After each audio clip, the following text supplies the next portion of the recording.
A gente tem andado, pregado, ministrado sobre fé, e hoje eu quero falar um pouquinho sobre fé. Continuar falando sobre isso, a gente já tem falado sobre isso, mas falar um pouquinho sobre fé na perspectiva da graça, fé nessa perspectiva da nova dispensação, da nova aliança, nesse tempo que nós vivemos. A Bíblia fala de fé para a gente desde o Antigo Testamento. Você sabe, a Bíblia, esse não é um assunto novo, a Bíblia diz que sem fé é impossível agradar a Deus. A Bíblia diz, já lá atrás, a antiga aliança, falando através do profeta Abacuque, o meu justo viverá pela fé. E essa fala se repete 3 vezes depois no Novo Testamento. A gente sabe que a nossa salvação é pela graça, mediante a fé. A gente sabe que nós recebemos tudo de Deus pela graça. Deus nos concede todas as bênçãos pela graça, pela sua graça, pelo seu favor. Mas nós os recebemos pela fé. E fé, então, é um assunto que está sempre em alta, independente do momento, do tempo, e ainda especialmente nesse tempo de crise, fé é um assunto que você precisa entender bem. Mas eu quero trazer para você talvez uma perspectiva diferente sobre fé.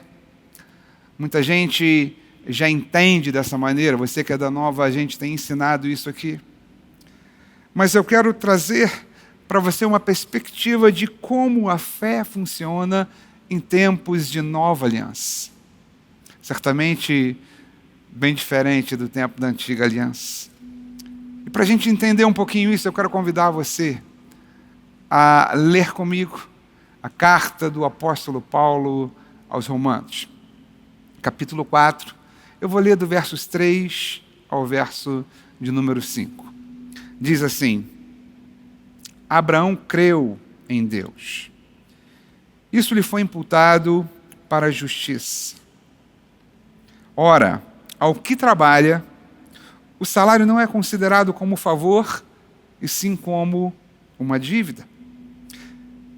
Mas ao que não trabalha, porém crê naquele que o justifica, sua fé lhe é atribuída como justiça. O apóstolo Paulo era um cara campeão em fazer essas metáforas, né? Aqui ele usa 2 trabalhadores para representar duas alianças, 2 testamentos. 2 maneiras que Deus se relacionou conosco num determinado tempo. E hoje ainda, na nova aliança. O apóstolo Paulo, em outras situações, ele usa as fases da vida do ser humano para falar sobre maturidade e crescimento espiritual, e ele vai usando as nossas fases biológicas para falar do bebê, do menino, né, agora do varão, do homem maduro. Ele é um cara que sempre traz para a gente um ensinamento muito prático. Paulo tinha esse ministério de ensino, ele sempre trouxe para a gente um ensino, e foi o apóstolo que Deus usou para nos trazer a revelação da graça. Não foram os discípulos que andaram com Jesus. Na verdade, os discípulos que andaram com Jesus vivenciaram aquele movimento, ou seja, aquele momento de transição da lei para a graça. Eles viram Jesus cumprindo a lei para que nós estivéssemos hoje e vivêssemos no tempo da graça, no tempo do favor. Jesus cumpriu a lei, por isso hoje nós estamos aqui. Ele nos justificou, nós fomos justificados nele. Mas aqui nesses 3 versículos, 2 versículos aqui de Romanos, capítulo 4, o apóstolo Paulo fala para a gente de 2 tipos de trabalhadores. Fala daquele trabalhador que trabalhou, que chegou na hora, que cumpriu o expediente, que deu o seu melhor, que fez, né, além daquilo que era para fazer muitas vezes, que bateu suas metas. E o apóstolo Paulo assemelha esse trabalhador a um cara que, quando chega na fila para receber o seu pagamento, ele não está usufruindo do favor. Ele está usufruindo de um pagamento, de uma dívida. E esse cara é o retrato do homem da lei. Ele fazia, ele trabalhava, ele se dedicava, Ele obedecia porque ele tinha uma promessa. Se você olha Deuteronômio capítulo 28, você vai ver uma promessa dizendo o seguinte: olha, se você obedecer, você será abençoado. Havia uma promessa nesse sentido. Mas Paulo agora, ele está ensinando agora aqueles judeus e gentios convertidos, uma carta dirigida à igreja de Roma, que fala sobre justificação pela fé. Aliás, a joia, a obra-prima de Paulo, uma carta doutrinária, onde Paulo ele fala sobre lei e sobre graça, sobre o tempo da lei e sobre o tempo agora da graça. Paulo vai falar sobre o pecado de todos os homens, vai falar sobre a nossa condição de tentar cumprir a lei, mas não conseguimos, não há um justo sequer. Paulo vai falar porque por Adão todos nós fomos considerados pecadores e separados de Deus, mas ele nos traz agora uma boa notícia, que em Cristo Jesus nós todos fomos justificados. E Paulo começa a ensinar, ninguém melhor do que Paulo para ensinar aqueles homens da igreja de Roma, mulheres e para a gente, sobre graça e lei. O apóstolo Paulo era um fariseu, era um homem estudado, foi formado aos pés de Gamaliel, sabia tudo sobre a lei, o cara sabia tudo sobre a lei, diferente dos discípulos de Jesus, que eram iletrados, pescadores, eram, E Paulo não. Paulo era aquele cara que entendia, sabia o que era lei. E por isso Deus o chama, Jesus o chama para que ele agora começasse a comparar graça e lei. Lei e graça. Somente alguém que tivesse autoridade para falar daquele assunto seria escutado. Então o apóstolo Paulo aparece nesse cenário. Ele começa a falar. Olha, falando sobre esses dois assuntos, graça e lei. Se você trabalha, o salário para você não é um favor. Mas ele fala de um outro grupo de trabalhadores, de um outro trabalhador que não trabalhou, mas creu. E que no final do mês, quando o patrão começa a dar o salário, o cara vai lá. Não há o cara de pau. Entra na mesma fila. De repente o cara que trabalhou o mês inteiro fala: quem é esse cara? Eu não conheço esse aqui. Não vi esse cara dia nenhum aqui no trabalho. Mas o cara está lá. E a boa notícia, e o que é interessante para a gente frisar, é que ele recebe o mesmo salário, só que com um tom diferente. Aquele homem que trabalhou segundo a lei, Paulo falando, esse homem recebe um salário. É um pagamento de algo que o homem fez, produzido pelo homem.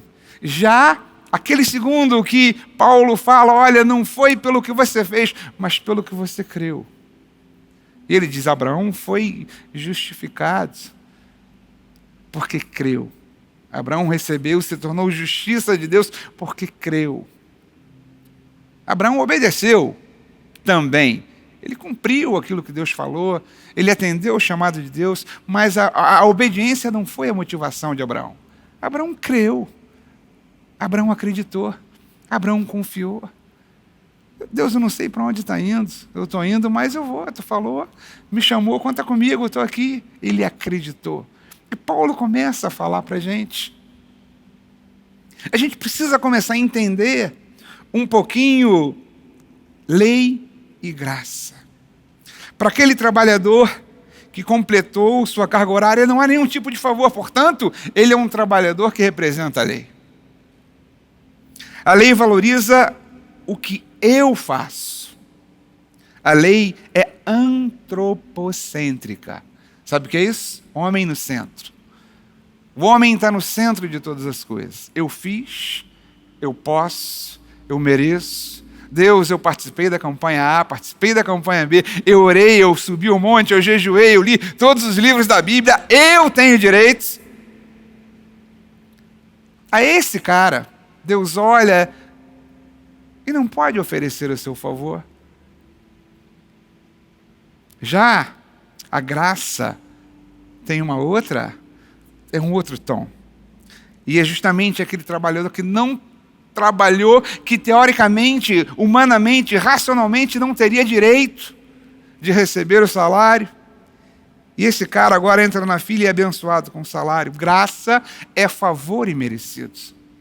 Graça é quando você tem acesso a coisas que você não fez por merecer. Que não é obra tua, que não foi a tua mão que fez aquilo, que não foi gerado pelo teu esforço. Isso é graça. E a fé na nova aliança precisa entender que também sofre uma modificação. A maneira que Deus opera conosco é bastante diferente. Graça e lei são coisas incompatíveis. Não se misturam. Como água e vinho, onde a lei, a graça não opera. Não dá para a gente fazer um mix. Aliás, esse foi um grande problema na igreja dos Gálatas. Porque eles tentaram trazer alguns hábitos, alguns ensinamentos da lei, inserindo-os na graça. Aí Paulo, essa é uma das cartas que Paulo escreve quase que como uma exortação. E ele vai falar o seguinte, Gálatas capítulo 1, verso 6 a 8. Admira-me que vocês estejam passando daquele que vos chamou na graça de Cristo para outro evangelho, o qual nem é outro evangelho, senão alguns que vos perturbam e querem perverter o evangelho de Cristo. Meus amigos, irmãos de Gálatas, ainda que nós mesmos, ou mesmo um anjo vindo do céu, vos pregue evangelho que vá além do evangelho que eu vos tenho pregado, seja anátema. Essa carta de Paulo aos Gálatas é uma declaração à liberdade cristã, dizendo, olha, vocês precisam se libertar daquilo que a lei traz, dos ensinamentos da lei. E quando eu falo de fé, eu preciso entender como a fé opera na nova aliança. Cara, mudou tudo. E com certeza há uma mudança também nessa operação, na maneira que Deus trabalha conosco, a nível de fé. Escrever uma coisa, Mateus capítulo 8. Traz para a gente uma história que você conhece, que é uma história da cura de um servo de um centurião romano, e diz assim a palavra de Deus, leio dos versos 5 ao verso 10. Entrando Jesus em Cafarnaum, dirigiu-se a ele um centurião pedindo-lhe ajuda e disse, Senhor, meu servo está em casa paralítico, terrivelmente enfermo, sofrendo. Jesus lhe disse, eu irei curá-lo.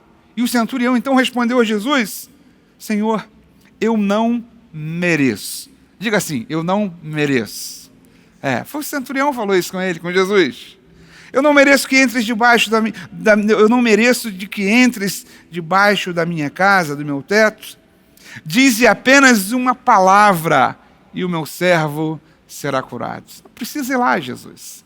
Porque também eu sou o homem que tem autoridade, eu entendo de autoridade e falo ao meu servo, olha, faz isso e ele vai fazer. E digo ao outro, pega isso daqui e leva lá, e ele vai fazer. Portanto, o Senhor não precisa, não é necessário, eu não mereço, eu sou indigno de que tu vás à minha casa. Diz apenas uma palavra. E Jesus olha para aquele cara, admirado, e fala para os seus discípulos, olha, nem mesmo em Israel achei fé como essa. O interessante é que ele bota nesse pacote, nem mesmo Israel, ele está falando de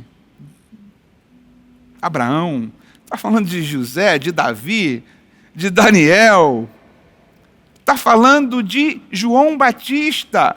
Até nessa época ele já tinha encontrado com João Batista, ele fala, cara, esse cara é o maior de todos os profetas.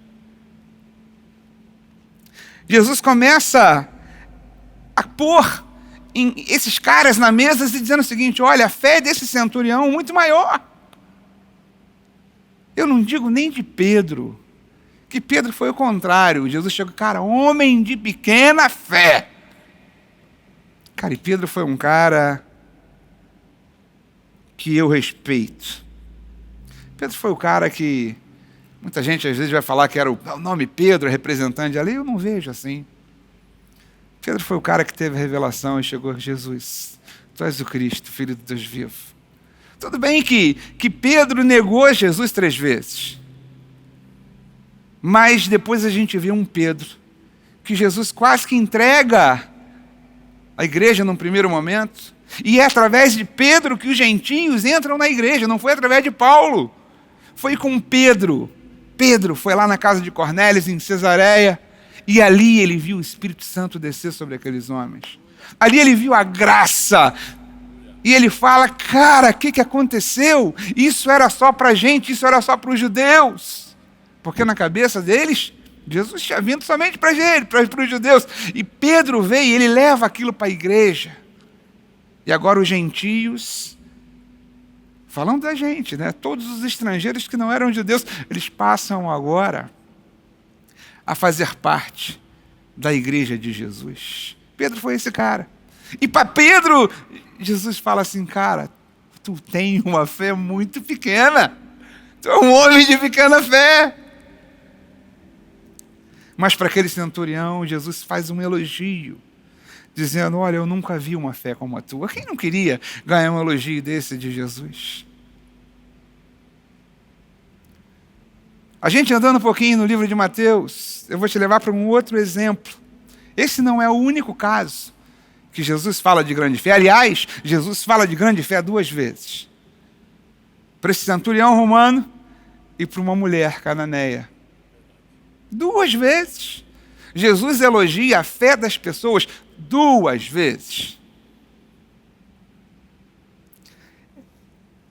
Mateus capítulo 15, verso 21, conta a história de uma mulher. Algumas versões da mulher cananeia, outra versão vai falar da mulher sírio-fenícia.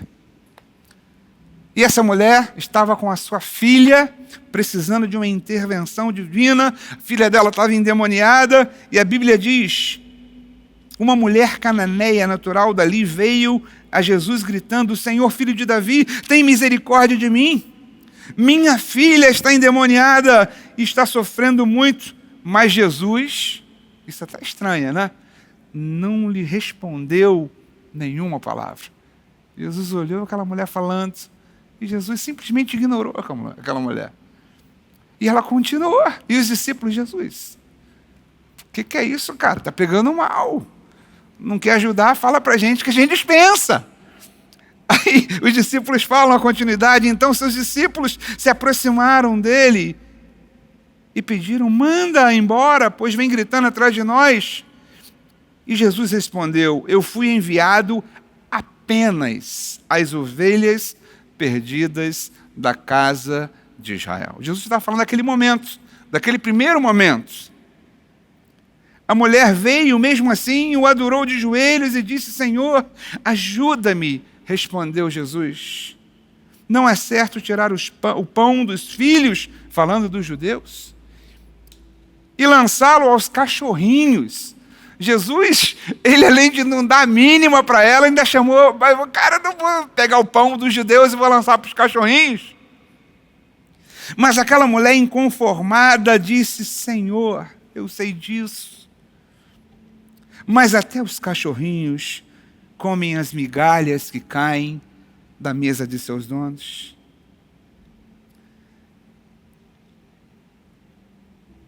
Jesus respondeu àquela mulher, mulher, grande é a tua fé. Seja feita conforme você deseja. E naquele mesmo momento, aquela menina, a filha daquela mulher, foi curada. A gente olha esses 2 textos, né, Bené? Luciano, Gabriel, a gente fala assim, cara, são textos que não tem nada a ver um com o outro, desconexos, né? 8 capítulos depois. Caramba, é legal, eu gostei disso aí, essa narrativa. Mas, na verdade, esses textos têm tudo a ver com o que a gente está falando aqui. Porque, na verdade, o centurião romano era um cara que não tinha nenhum direito de receber o favor de Jesus. não tinha nenhum direito de ver seu servo curado. O centurião não tinha direito algum, ele não trabalhou. Ele está naquele grupo daquele trabalhador que não fez por onde, não era o cara, mas que creu, que por conta de ter querido recebeu o favor. Os romanos eram os opressores dos judeus. Cara, aquela mulher cananeia, mulher sírio-fenícia, era uma mulher que vinha de um povo que detonou com o povo de Israel no Antigo Testamento. Os filisteus eram daquela região. Tiveram ali como um calo nos pés dos israelitas, né? Jezabel era uma princesa sírio-fenícia, e aí se casa com Acabe, né? Há uma proliferação do baalismo ali. Você deve ter visto essa série aí. Um povo que, sabe, só deu dor de cabeça, só deu problema, só trouxe consequências ruins. E aquela mulher, portanto, não tinha absolutamente nenhum merecimento, não merecia nada, não tinha favor, era indigna de chegar para Jesus e falar: Jesus, minha filha está lá. Mas ela creu.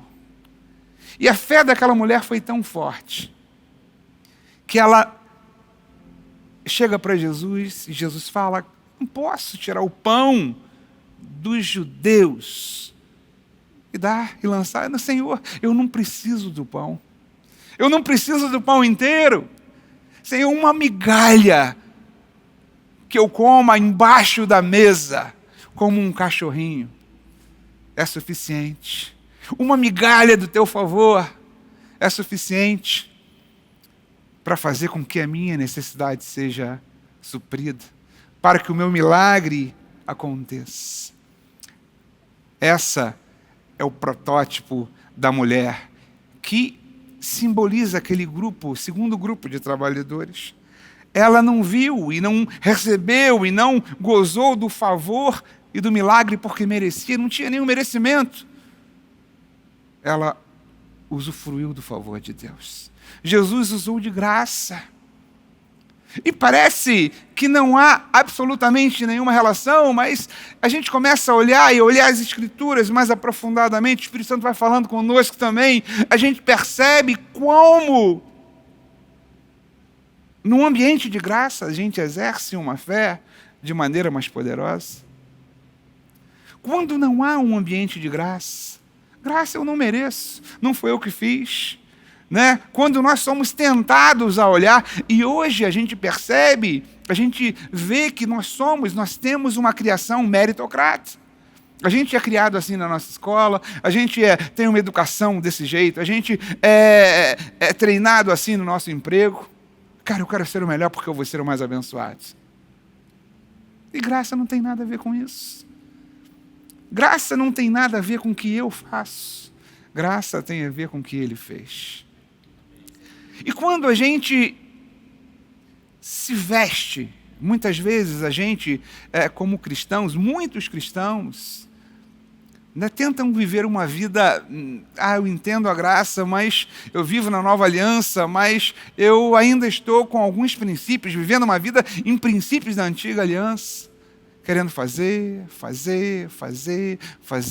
e se frustram. Quando nós tiramos Jesus do centro, e tentamos nos colocar no centro, só tem duas coisas que isso pode gerar. A primeira é você ser bom demais. Você fazer, arrebentar e tal, e você falar: eu posso. Já saiu da nova aliança. Que na nova aliança, na graça, não tem espaço para o eu. Tem espaço para a obra de Jesus. Tem espaço para o que Ele fez. E outro grupo de pessoas é aquele grupo que não consegue atingir as metas. E a lei gera condenação. Ou então, se o cara vai orar segundo a lei, se ele vai tentar exercitar a sua fé segundo a lei, ou ele vai agora com a presunção, cheio de orgulho, porque eu posso, porque eu fiz, então o Senhor tem que me abençoar, começa a barganhar com Deus. Ou então ele se frustra, não consegue, e por não conseguir ele se acha indigno e fala: não, Deus não vai me ouvir. Cara, eu não fiz, eu não consegui, eu não cheguei junto. Eu até tinha um propósito, mas não consegui. Aí fica como aquele cara que Paulo fala, né, na carta aos Romanos, que diz, olha, desventurado o homem que sou. O bem que eu quero fazer eu não faço, mas o mal que eu não quero eu faço, porque assim é a natureza humana. Nós somos imperfeitos. E se nós não nos agarrarmos na perfeição de Cristo, está tudo perdido. Deus nos vê, Deus nos abençoa, Deus se relaciona conosco através de Cristo. Deixa eu contar uma história para você.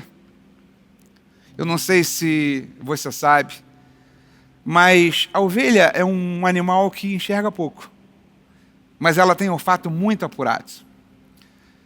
E aí, eventualmente, você sabe, isso é comum, é possível acontecer, uma ovelha está dando cria, tem várias ovelhinhas nascendo, e a mãe, aquela ovelha mãe, acabou por um motivo ou outro morrendo. Aí o que o pastor de ovelha faz? Ele pega essas ovelhinhas pequenas e leva para se amamentar em uma outra ovelha que deu cria e que tome o leite ali. Só que a ovelha, como tem um olfato muito apurado, ela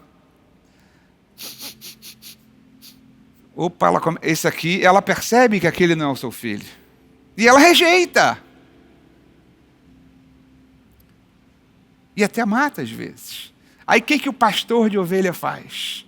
O pastor da ovelha esperto, sabido, ele pega as ovelhas, as ovelhinhas, daquela outra ovelha que está viva, está amamentando, ele pega as ovelhas, raspa a lã, tira o pelo e bota em cima daquelas outras ovelhinhas que perderam a sua mãe.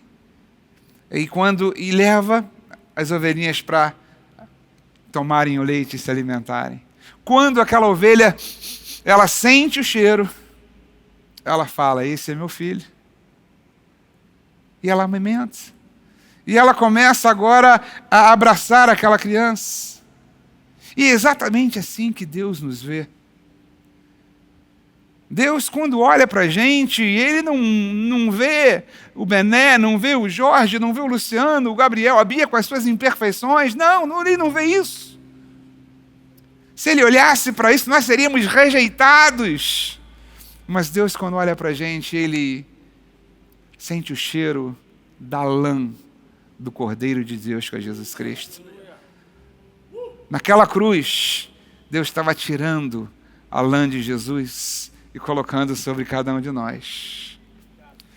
E aí, quando nós entramos na presença de Deus para nos alimentar, para usufruir dos benefícios e da bênção da salvação, Deus nos percebe em Cristo. Deus olha e fala assim, cara, não há diferença. Esse é o cheiro do meu filho, esse é o cheiro de Jesus, esse é o aroma de Jesus. Deus nos vê através de Jesus. E só isso justifica esse entendimento. Cara, como que Deus vai me abençoar tanto se eu não me esforcei, se eu não fiz? Como? Quando Deus te vê, Ele te vê através de Jesus. E quando Ele te vê através de Jesus, Ele vê alguém perfeito, alguém justificado. Ele não vê alguém indigno, não, Ele vê alguém digno. Ele vê um filho e um filho amado. E saiba, Deus quer te abençoar. Deus quer que você use a sua fé nessa perspectiva.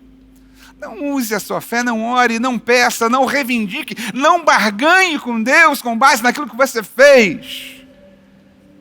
Ah, meu Deus, eu jejuei 40 dias e 40 noites e não consegui. Olha o eu entrando aí. Eu vou dizer para você, você pode fazer jejum, não há problema nenhum nisso. Mas diante de Deus não é o que você fez, é o que Jesus fez. Eu quero te convidar a orar nessa perspectiva, a colocar sua fé em ação nessa perspectiva, na perspectiva da graça.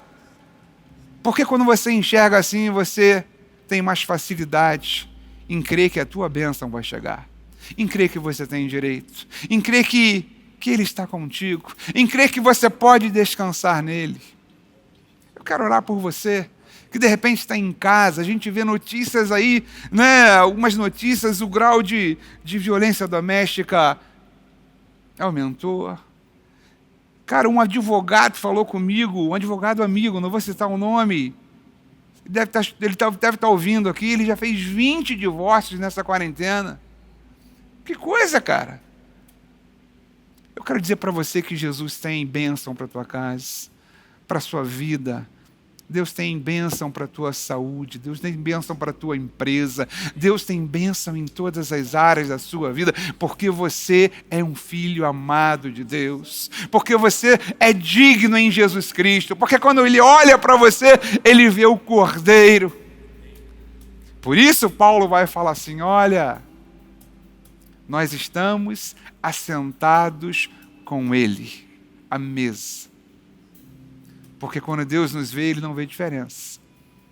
Ele vê Jesus em nós. Eu quero orar por você nessa noite. Quero abençoar a tua vida. Você que de repente fala, pastor, eu até acredito, mas eu tenho usado fé de forma errada. Eu até tenho crido, mas eu tenho crido com uma ajudazinha do meu braço. Não, a Bíblia diz que isso não é graça, isso é uma dívida, é um pagamento de um salário. Eu quero orar por você nessa noite. Pai, em nome de Jesus, como filhos que somos, eu quero profetizar sobre a vida de cada um desses queridos que nos ouvem nesse momento. A tua graça, o teu favor imerecido, a tua bênção alcançando cada pessoa, Pai, cada homem, cada mulher, onde quer que estejam, ó Deus, onde quer que se encontrem agora e em qualquer situação, que sejam abençoados pelo Senhor.